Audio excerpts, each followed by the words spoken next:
गुरुदैव दत्त. अनन्य भक्तीचं फलित. श्री गुरुचरित्र 43व्या अध्यायाच्या 5व्या आणि 6व्या ओव्यांमध्ये अद्भुत भक्तीचं वर्णन आहे.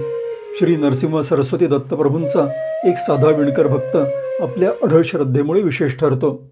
त्याचे आईवडील आणि नातेवाईक महाशिवरात्रीसाठी श्री शैल पर्वतावर श्री मल्लिकार्जुन शिवाच्या दर्शनासाठी जाताना त्याला देखील सोबत येण्याचा आग्रह करतात.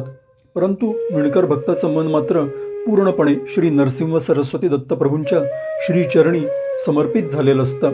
त्यामुळे नम्रपणे तो म्हणतो, माझ्यासाठी श्री नरसिंह सरस्वती दत्तप्रभूंचा गाणगापुरातला हा मठच श्री शैल पर्वत आहे आणि तेच माझे श्री शिवमल्लिकार्जुन आहेत.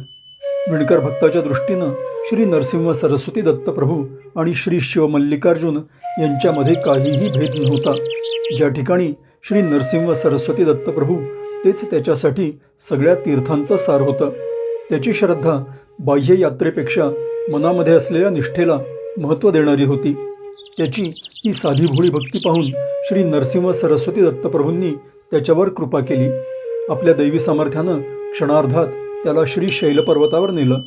परंतु तिथे देखील श्री शिवमल्लिकार्जुन लिंगाच्या ठिकाणी त्याला साक्षात श्री नरसिंह सरस्वती दत्तप्रभूंचंच दर्शन घडलं. या दिव्य अनुभूतीतून श्री नरसिंह सरस्वती दत्तप्रभू आणि श्री शिवमल्लिकार्जुन एकच आहेत हेच स्पष्ट होतं. या प्रसंगामधून श्रद्धेची महती अधोरेखित होते. खऱ्या भक्तासाठी ईश्वर कधीही दूर नसतो. तो सदैव आणि सर्वत्र प्रकट असतो. अढळ विश्वास आणि समर्पण यामुळेच त्याला ईश्वर प्राप्ती शक्य असते. गुरुदैव दत्त.